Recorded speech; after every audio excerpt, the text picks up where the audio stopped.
लो दोस्तों, तो कैसे हो आप लोग। वैसे तो हमारे देश में हर कोने में किले मौजूद हैं और इनका अपना एक इतिहास है। ये किले जहाँ शौर्य गाथाओं के लिए मशहूर है, वहीं इनकी अलग अलग कहानी भी है। इन किलों में हर साल लाखों पर्यटक घूमने आते हैं, तो कुछ ऐसे भी हैं जहाँ लोग कदम रखने से भी डरते हैं।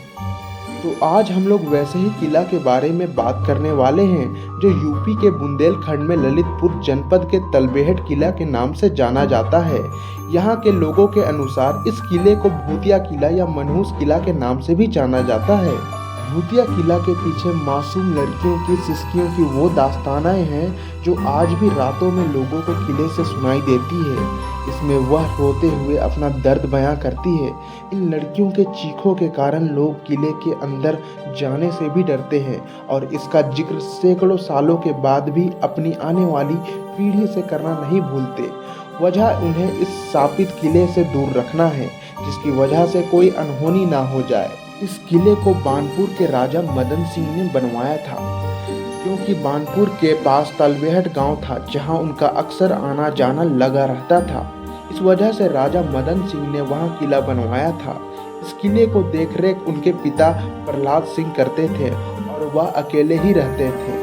फिर अक्षय तृतीया के दिन इस किले में नेक मांगने की रस्म होती थी और तलबेहट गांव की 7 लड़कियां इस किले में नेक मांगने पहुंचती थी। लेकिन उस दिन मदन सिंह के पिता प्रहलाद अकेले ही थे और उनको लड़कियों की खूबसूरती देखकर उनकी नीयत खराब हो गई और फिर उसके बाद उन्होंने सातों के साथ दरिंदगी की और लड़कियों की चीख महल में कैद होकर रह गई। राजा के ताकत के आगे उन्होंने खुद को असहाय पाया और लोग लाज के डर से आहत होकर सभी ने किले के बुर्ज से कूदकर अपनी जान दे दी। इसके बाद तलबेहट गांव में हाहाकार मच गया।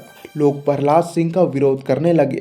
जनता के आक्रोश को देखते हुए राजा मदन सिंह ने अपने पिता प्रहलाद सिंह को वहां से वापस बुला लिया। राजा मदन सिंह ने अपने पिता के नापाक हरकत से बेहद दुखी हुए थे। उन्होंने जनता का गुस्सा शांत करने के लिए और अपने पिता की करतूत की श्रद्धांजलि देने का फैसला किया। उसके बाद राजा मदन सिंह ने अपने पिता के गुनाह पर पश्चाताप किया और किले के मुख्य द्वार पर भी 7 लड़कियों के चित्र बनवाया। वक्त के थेपड़ों के बाद इन चित्रों का झलक आज भी किले की दीवारों पर मिलती है। यूं तो मदन सिंह ने अपने पिता के गुनाह को स्वीकार करके पश्चाताप कर लिया, लेकिन कहा जाता है कि अकाल मौत मरने के कारण 7 लड़कियों की आत्मा को शांति नहीं मिली। खुदकुशी करने से पहले उनकी सिसकियां भले ही तब लोग नहीं सुन पाए, लेकिन मरने के बाद तलबेहट के किले में अब वह हमेशा के लिए गूंजती रहती है। आज भी अगर कोई इस किले की ओर जाने के लिए कदम बढ़ाता है तो उसे ये आवाज़ें सुनाई देती है। इस वजह से अंधेरे में कोई भी किले में प्रवेश नहीं करता है।